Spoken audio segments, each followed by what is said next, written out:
You're listening to Psych with Mike. For more episodes or to connect with the show with comments, ideas, or to be a guest, go to www.psychwithmike.com. Follow the show on Twitter @PsychWithMike or like the Facebook page @PsychWithMike. Now, here's Psych with Mike. Welcome into the Psych with Mike Library. This is Dr. Michael Mahan, and I am here with Mr. Brett Newcomb. Hello, how are you? I'm doing well. You don't want to go over any of... I see no reason to. Okay. We were having a conversation, as we are wont to do before we turn the mics on. Puerile and occasionally obscene. Yeah. Well, yeah. I would argue that it was... clinical. It was, yes, biologically clinical, yes. Yes. But, okay, so we're not going to go back over that. So how have you been? I'm doing well. Still alive. There'd be no reason for people to know this, but we were going to record last week, and we couldn't because there was a storm in St. Louis that actually did some damage. I think more because of the wind than because of anything else. Yeah. But we actually had a shingle blow off of our roof, which was interesting and disturbing, but we both lost power.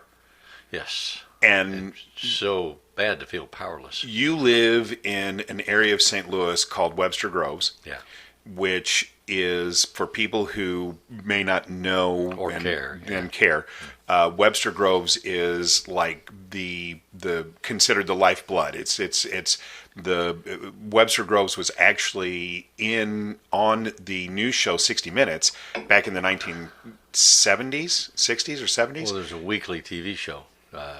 60 Minutes. No. Starring David Hartman. Something Webster Groves. He played an English teacher at Webster Groves High School. Oh, really? That I did not know. Yeah. You are blowing my mind. Huh. My wife's family has spent generations in Webster Groves. Right. So, and I live in an area of St. Louis on the outskirts called Fenton, and so I basically live in backwater Hoosier Town, and you live in the heart of the pulse of St. Louis, and my power actually came back on after the storm before yours. Well, there's only one street and one line of electricity out here, so it's easier they to drive fix. Down the road and they see where the break is. And they say, "Oh, that must be it." But I was check amazed. If you paid your bill, and if you have, they hook it back. They hook it back. They connect the two little wires together. Plug it right in. Yeah, I was amazed by that. I really was surprised that happened, but in a good way. Oh, it was such a disaster where I live. A huge tree that was in a guy's driveway fell. The roots came up and it fell over. Oh, really? Completely crossed the street, crushed 2 cars, broke all the power lines, and there was a teenage boy in one of the cars. What? A tree came down the hood of his car. No, you're kidding.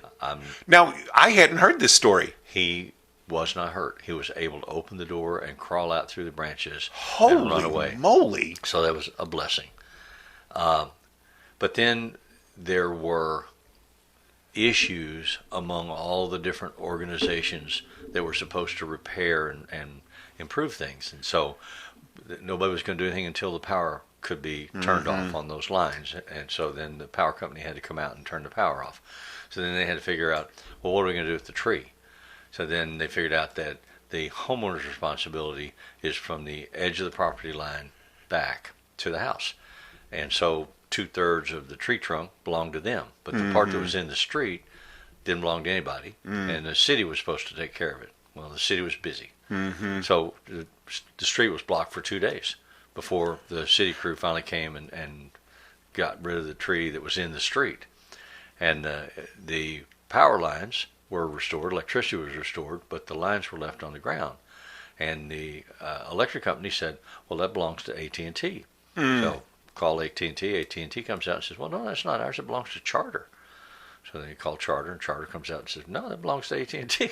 So, and in the meantime, the tree company that was supposed to dispose of the tree in the guy's driveway and on the roof of his house couldn't get in his driveway with their equipment because they couldn't cross the lines It took 3 days to get it all sorted out, who's responsible for what and who's going to take care of what. And so actually yesterday afternoon they finished taking the tree out and off the guy's roof. So it was really, and that's the thing is that the more the bureaucratic Yeah. infrastructure is anywhere, Yeah. the harder it is to do anything. absolutely. Yeah, so that is the negative side of living in a place like Webster Groves. So on the second night without power or air conditioning, my wife and I decided to go out to dinner. And about 5 o'clock, we left to go to dinner, and we didn't get home until about 10 o'clock. Sometime after we left, AT&T came out and put a huge generator next to a substation that's on my block. And I got home at 10 o'clock at night, and this generator was so loud. Oh my gosh! And I went out with a flashlight to see, because it's not normally there. Yeah. I went out to see what in the hell's going on. And of course, there was nobody there, and there were no notes or anything on the door of, hey, we're doing this because we have emergency power to go to the fire department down the street. Yeah, I was just going to say, but anything like that. but it No. wasn't powering your house. No, and actually, my neighbor across the street had seen them put it in and watched them do it, and said, "There's an open outlet there. Can I plug into it?" And they said, "Once we leave the block, we don't You know do what whatever happens." you do. So yeah, so he plugged into it, and he had lights on his house. I got home, and I saw those, and so I texted him. And I said, "Is this your generator? Because if it is, I want to move it." Mm-hmm. We have a neighbor that's out of town. I said, "Let's move it to his backyard so that I'm not having to listen to it." Oh, it was portable enough you guys could have moved it. No, they No. had to change the Oh, wall. gotcha. But anyway, he says, "Oh, it's not mine. It's AT&T's." So I went out and looked at it again. It was key ignition start for the generator. Mm-hmm. The key was in it. So someone turned it off, Because they couldn't sleep. and it was quiet then the rest of the night. Yeah. The next day, the power was on, and they came back and got it. So Mm-hmm. I don't know why it was there in the first place. No one ever spoke to me about it. Mm-hmm. But I know that someone turned it off in the middle of the night. You know that, I do know that. but you don't know who. What are we talking about today? Yeah. So after the storm had blown through, one of the things that struck me, I had seen pictures. I didn't see the picture of the tree that was in Webster, but I just saw general pictures that they had shown on TV and everything. And I thought, the first thing I thought to myself was, wow, this looks like a war zone. And then that was really apropos because obviously the I very love when you use words like apropos. next week, I know words, some words. Uh-oh. Guess what? The duck is back. All right, that should. And then the very next week, we have this pullout of Afghanistan and the aftermath of that. And Well, it was only 20 years overdue. it made me, well, regardless of what the politics are, it made me think about not only the general psychology of war, but more importantly, the psychology of the aftermath, because the United States is going to come home. And are there troops who have suffered post-traumatic stress as a result of their experiences in that theater of war? Absolutely. Absolutely. But what is going to be the experience of the individuals who live there? Because the truth is that 98% of the population are just innocent people going around living their lives. They're just trying to survive, right? And then there's this small minority of individuals who are engaged in the actual prosecution of any kind of hostilities. But we know that the overwhelming majority of people just want to survive because, when the Afghanistan army, when what was told the United States was pulling out, they said, well, we're not going to fight these Taliban. We're not going to put our lives on the line because they just want to survive. They just want to live. And so what is the experience of an individual who's living in a place like Sarajevo after the war, here in Afghanistan, both after the Soviet incursion and now after the U.S. occupation? What is life like for people in a situation like that? And what can be done? We're going to move some of these people out.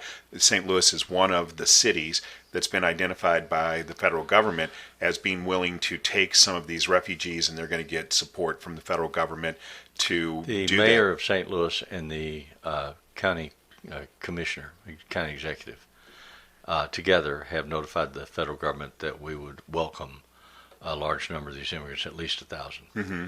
And in part that's because there's an organization in St. Louis called the International Institute that's been here for 20 years and has at different times taken in waves of people Right. from Bosnia. I was going to say we took in way more than 1,000 Bosnians after the.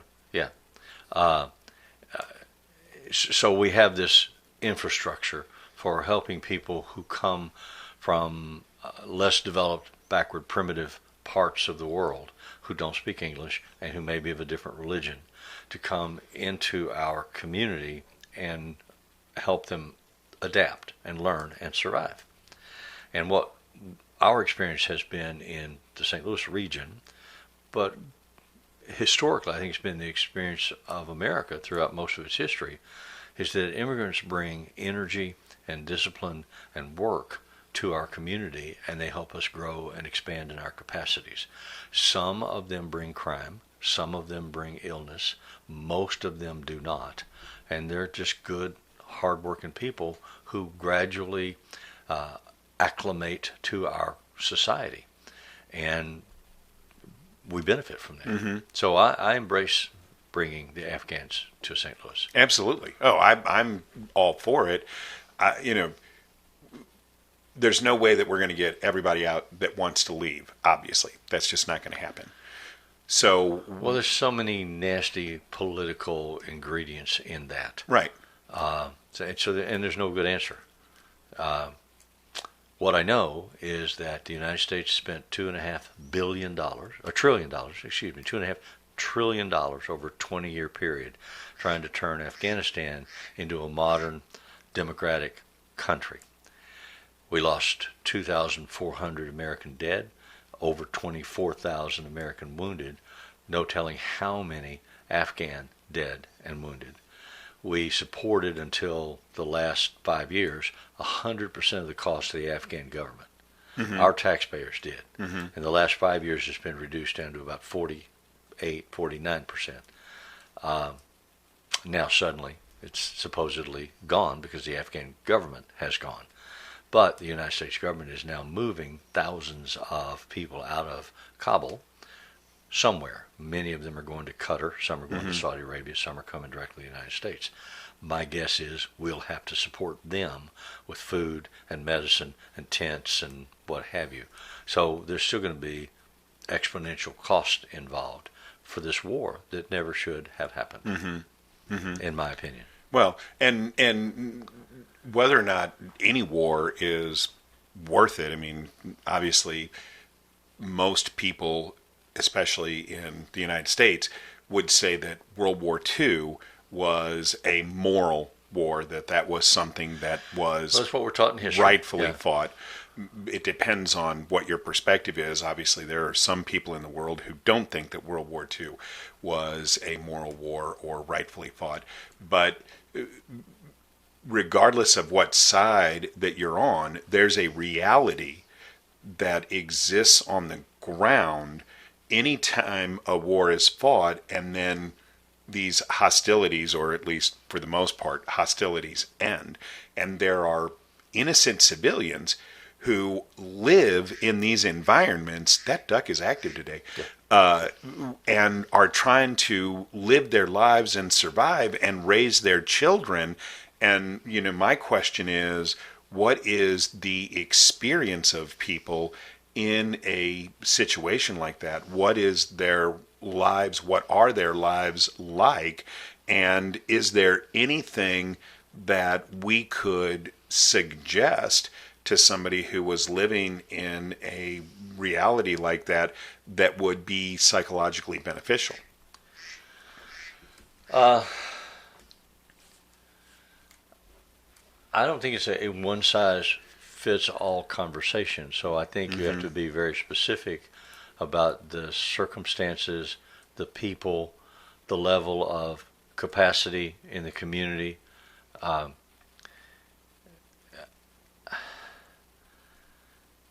If you see these pictures even from China before World War II started, when the Japanese went into China, You see these refugees carrying everything on their backs, running down country roads, trying to escape the horror of what's being done, where thousands of people are just lined up and killed. Women are raped. Property is stolen. Valuables are stolen. You're in danger every day. The breakdown of civilization, the breakdown of community is a terrible, terrible circumstance. So if you have to anticipate that, I mean, that's what survivalists do in America today. They are anticipating the breakdown of our community and our government and our civil structure and our law and order and so on. And so they're creating a refuge for themselves to have a place to go, to escape, to survive. And so you have to think about, where do I go? How do I get there? What if I live in St. Louis and my refuge is down in the Ozark Mountains somewhere, 200 miles away? Will I be able to get there? What if the roads are all clogged and I can't drive my car? What if there's no gas for my car? Can I walk that far? What can I carry? What do I need to have there waiting for me? How will I access it when I get there? Will somebody else have found it and taken over? What do I need in the way of weapons? How quickly, it's like the novel The Lord of the Flies by William Golding, how quickly does the veneer of civilization fall away when we all feel that level of distress? Am I likely to kill you for a can of dog food so that I can feed my child? Or do I trust that we're civilized people, you'll share the can of dog food with me because you know my child is hungry? And it happens every way you can imagine it. So I don't know the value of the conversation you're trying to have. Well, I don't know that there is necessarily value in it, in that we would export this podcast to people in Afghanistan and they would listen to it and they would say, oh, well, that makes total sense. And or now even we'll people adapt in these. America. I mean, again, there are those in America today Who that are foreshadowing this kind of disaster for our country, for our culture. There are those that are hoping for that to happen because they think our country is so bad and so corrupt and it just needs to burn it up and start over. You know, they're anarchists, they're nihilists. So what can we say to them? Well, I would say that those are all kinds of political ideologies that go into the reasons for these kinds of conflicts or for these kinds of civil disobedience practices, whatever the people want to call those. For me, what I'm looking at is what is the universal biology that is a part of being human. And, you know, what for me this boils down to is back in the early 1800s, before the Civil War, nobody said to a cowboy, wow, you look like you're under stress. So the concept of that, right, didn't exist. We didn't even have that as a part of our kind of the zeitgeist of our society, of our awareness. And in the 50s, a guy named Hans Selye proposed this concept of the general adaptation syndrome. And from that, our ideas of stress and everything we think about stress have evolved. But essentially, we've known for the better part of 75, 80 years now that there is this biological process that happens when an individual lives in these kinds of stress-inducing circumstances that are universal. Along those lines, there's a theory among historians called the frontier thesis. Okay, let's take our break and we'll come back and we'll start with that. One of the reasons that I want to participate in this show is because it gives me an opportunity to clinically review my understanding of what therapy is and how it works, especially for the consumer. So my hope is that we will find conversations that broaden my understanding of that. And my hope is that we do that in a way that is useful but also entertaining for people, so that they want to listen, not only because they're getting good psychology information, but because they just enjoy the show. Easy listening with an informational twist. So that's a new tagline. They're not sitting there going, huh? Easy listening with an informational twist. I'm really good at this. I'm a professional. You're a professional. If it's Friday, it's Psych with Mike. Okay, we're back, and you were going to tell me about the theory of the frontier thesis. Well, the frontier thesis is that societies need a frontier. Those that can't adjust themselves comfortably within the rules and structure of a community, who have a need for adventure, who have not the connections or the assets that allow them to improve their status within the community, need a place to go. And they can go out on the edge of civilization, the frontier, and they can test themselves against the environment.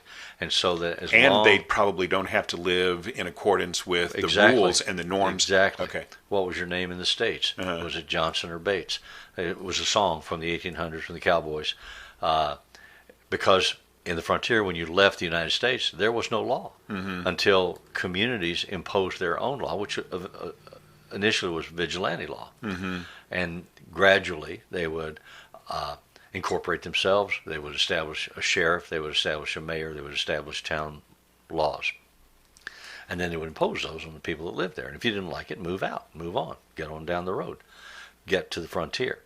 So this frontier thesis that societies always need a frontier to provide for the disillusioned, the edgy, the people that need to go and push themselves and take risks, have a place to go so that they're not still in the community causing problems, causing distress, because they have those issues in their personality.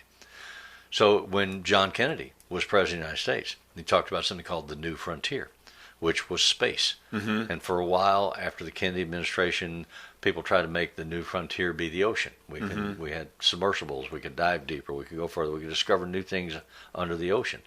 And those with that level of intensity and need would be drawn to studying the ocean. So there's the theory that man always needs a coterie of people to go out to the edge, both to expand the edge, but also to relieve internal pressure from within the community so that there's less disruption, less breakdown of law and order, more following of rules, for those of us who maybe can fantasize a video game, but aren't ever going to volunteer to strap on a uniform and go to Afghanistan or Iraq right now we have a total 100% volunteer military, and less than 2% of our population serves. The rest of us get all the benefit from their service, and they pay the prices. And all we do is pay taxes and send the money and critique it. So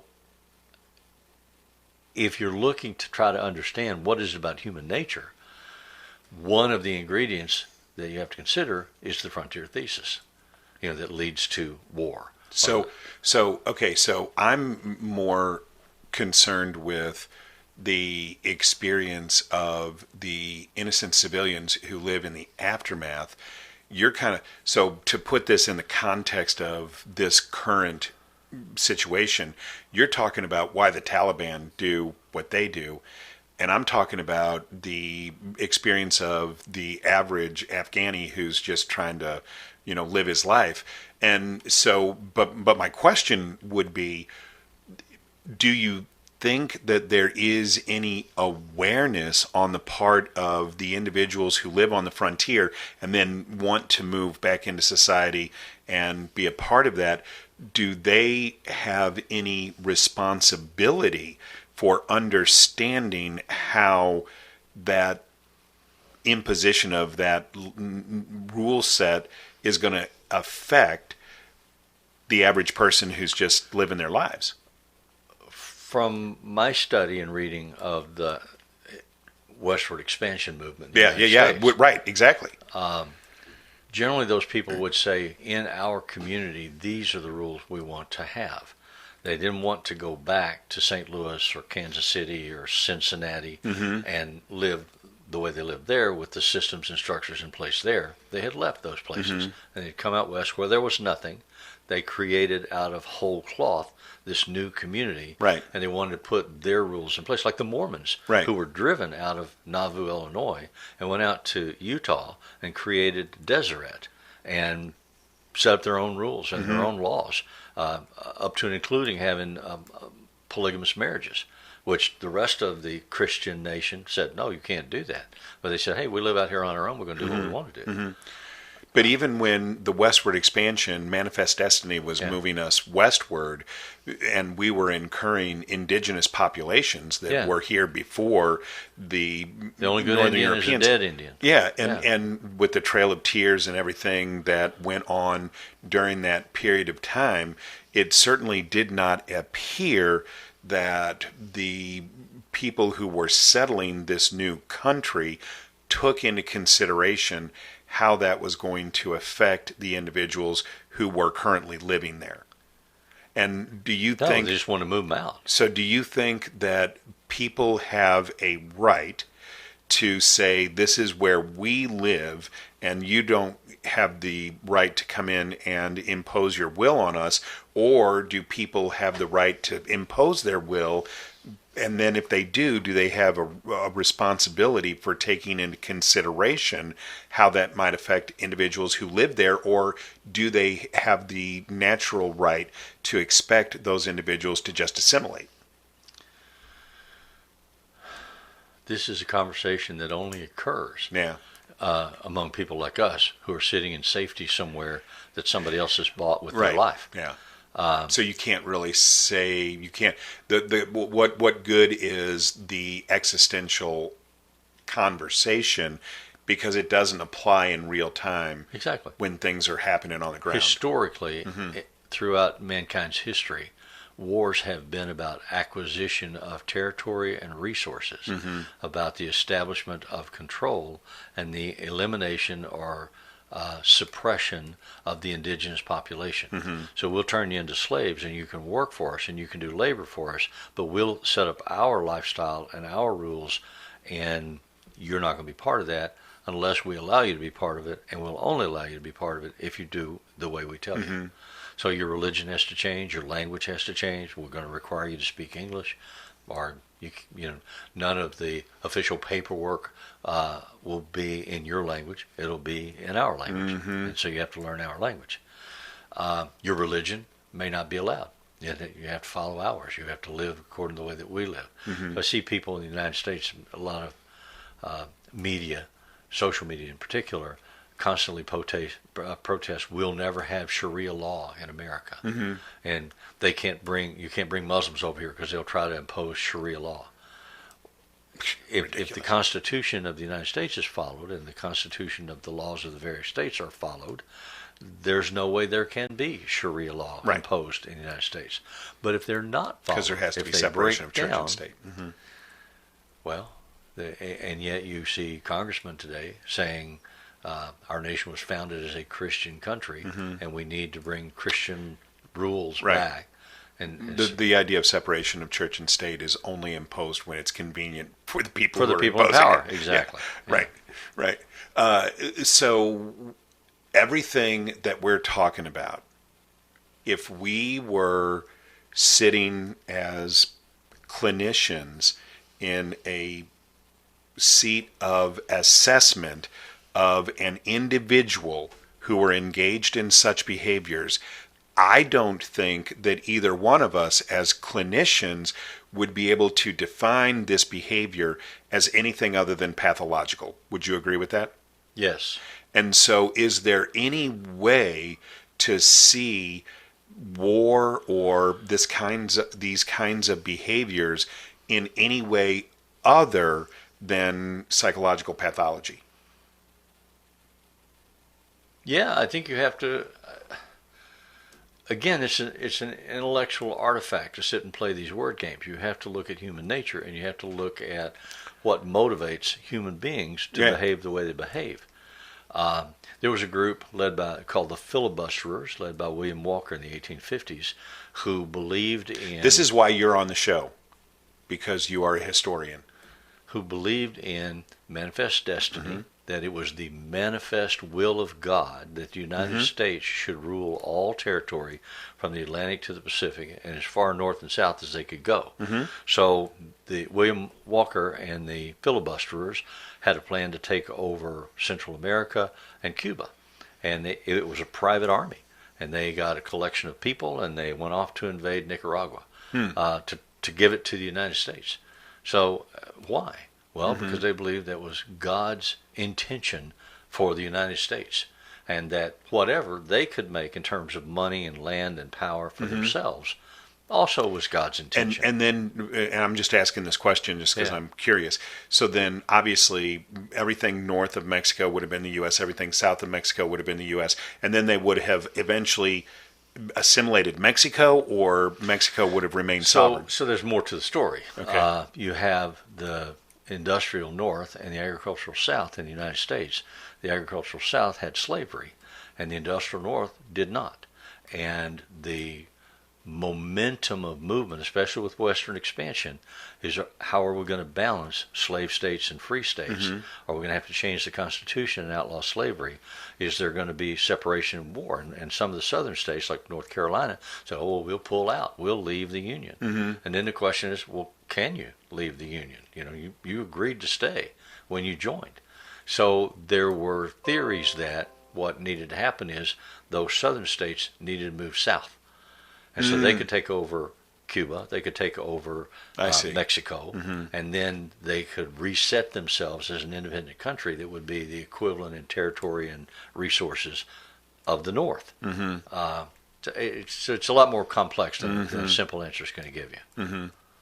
So you're saying, I think, to me, I'm going to ask you to, if this is correct, that even though when we look at these behaviors just on their surface, they could not be defined as anything other than pathologic.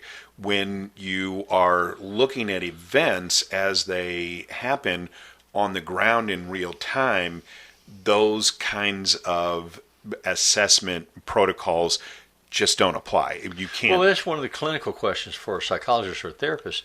What is the degree to which your pathology that's where I was going to disturbs go. Right. or disrupts your ability to function? Well, but if that's true, that our ideas of pathology can't apply to these situations as they occur in real time on the ground, then why would they apply to a family dynamic?